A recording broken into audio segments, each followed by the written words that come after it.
Kita semua ingin otak yang tajam, memori yang kuat, dan fokus yang tidak goyah.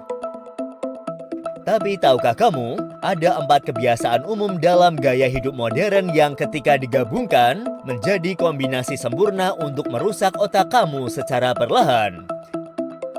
Ini bukan tentang narkoba atau cedera kepala, melainkan tentang racun harian yang kita masukkan ke dalam tubuh dan juga pikiran. Kerusakan ini sifatnya kumulatif, yang tidak terasa sakit hari ini, tetapi dampaknya akan kamu rasakan dari 5 hingga 20 tahun dari sekarang. Otak adalah organ terpenting kita. Jika kamu merasa akhir-akhir ini sulit untuk fokus, gampang lupa, atau mood kamu sering jelek, mungkin kamu sedang menjalankan 4 kebiasaan merusak ini secara bersamaan.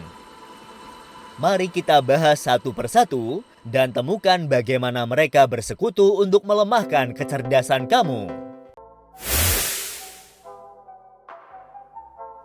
Pertama adalah hal yang paling sering kita korbankan demi pekerjaan atau hiburan. Hal tersebut adalah tidur.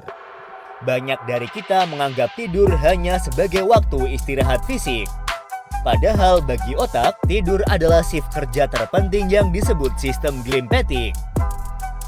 Bayangkan sistem ini sebagai petugas kebersihan otak kamu, dan ketika kamu tidur nyenyak, sistem glimpatik ini aktif, menyiram otak dengan cairan cerebrospinal, dan membersihkan semua sampah metabolik yang menumpuk saat kamu bangun, terutama satu protein jahat yang bernama beta-amiloid. Ketika kamu begadang demi maraton series atau pekerjaan, kamu bukan hanya lelah, kamu sedang membiarkan sampah menumpuk dan meningkatkan resiko kerusakan otak permanen. Penumpukan amiloid adalah ciri khas penyakit degeneratif seperti Alzheimer.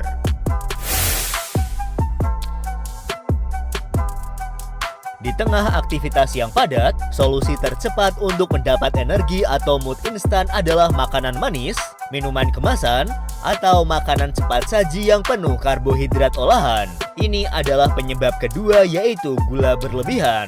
Saat gula masuk ke tubuh dalam jumlah yang besar, dia menyebabkan lonjakan insulin yang sangat ekstrim. Ketika hal ini terjadi terus-menerus, sel-sel otak mulai menolak insulin, sebuah kondisi yang oleh para ilmuwan dijuluki diabetes tipe 3. Tanpa insulin yang bekerja dengan baik, sel otak tidak bisa mendapatkan energi dari glukosa. Akibatnya, sel-sel tersebut mati kelaparan sambil didera inflamasi atau peradangan. Inflamasi di otak ibarat api kecil yang terus membakar koneksi saraf kamu. Gula adalah bensin bagi api peradangan. Gula secara langsung merusak sinapsis jembatan komunikasi antar neuron.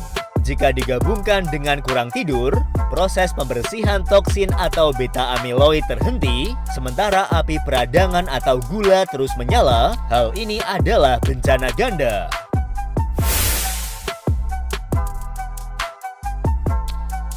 Penyebab ketiga adalah silent killer yang akrab dengan pekerja dan pelajar modern, yaitu stres kronis. Sebenarnya, stres jangka pendek baik untuk tubuh kita. Stres mengeluarkan kortisol dan adrenalin untuk membantu kamu fokus menghadapi deadline. Masalahnya muncul ketika stres itu tidak pernah pergi, mengubah kortisol dari pahlawan menjadi perusak. Tingkat kortisol yang terus-menerus tinggi akibat stres kronis memiliki efek fisik yang terukur pada otak kita. Kortisol menyerang area bernama hipokampus yang bertanggung jawab utama atas pembentukan memori dan pembelajaran. Kortisol tinggi yang dipicu oleh stres kronis secara harfiah menyebabkan penyusutan atrofi pada hipokampus. Inilah kenapa orang yang burnout atau stres berat tiba-tiba merasa sangat pelupa dan sulit belajar hal baru.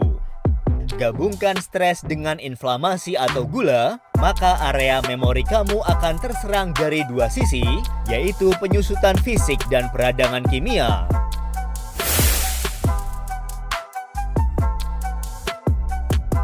Meskipun kita fokus pada kecanduan modern, tidak bisa dipungkiri bahwa alkohol yang berlebihan adalah pembunuh neuron yang paling brutal dan juga langsung. Alkohol bersifat neurotoksik, membunuh sel-sel otak secara langsung, dan menyebabkan penyusutan volume otak atau atrofi. Kondisi tersebut akan merusak kemampuan berpikir, koordinasi, dan pengambilan keputusan secara mendalam. Sementara kecanduan konten secara fungsional merusak sirkuit penghargaan atau dopamin. Pelepasan dopamin yang ekstrim dari konten pasif membuat otak desensitisasi terhadap kenikmatan dari hal-hal yang membutuhkan usaha seperti belajar, bekerja, dan olahraga. Kerusakan ini menciptakan demotivasi kronis yang melumpuhkan potensi pengembangan diri. Bayangkan kamu kurang tidur, sarapan dengan inflamasi dari gula, pergi bekerja dengan kortisol tinggi, dan malamnya melarikan diri dengan alkohol atau kecanduan konten. Hal ini adalah kombinasi sempurna merusak otak kamu. Berita baiknya, otak memiliki sifat luar biasa yang disebut neuroplastisitas yang merupakan kemampuan untuk memperbaiki diri, tumbuh, dan membentuk koneksi baru. Untuk menghentikan kerusakan, kita harus memutus rantai 4 penyebab tadi. Tidur 7-9 jam adalah waktu pembersihan dan perbaikan otak yang paling efektif. Tetapkan jam tidur, anggap tidur sebagai meeting terpentingmu hari ini. Kurangi gula dan karbohidrat olahan secara drastis. Tingkatkan konsumsi lemak sehat seperti alpukat, kacang-kacangan, dan sayuran yang bertindak sebagai antiinflamasi yang alami. Kelola stres dengan aktivitas fisik yang teratur.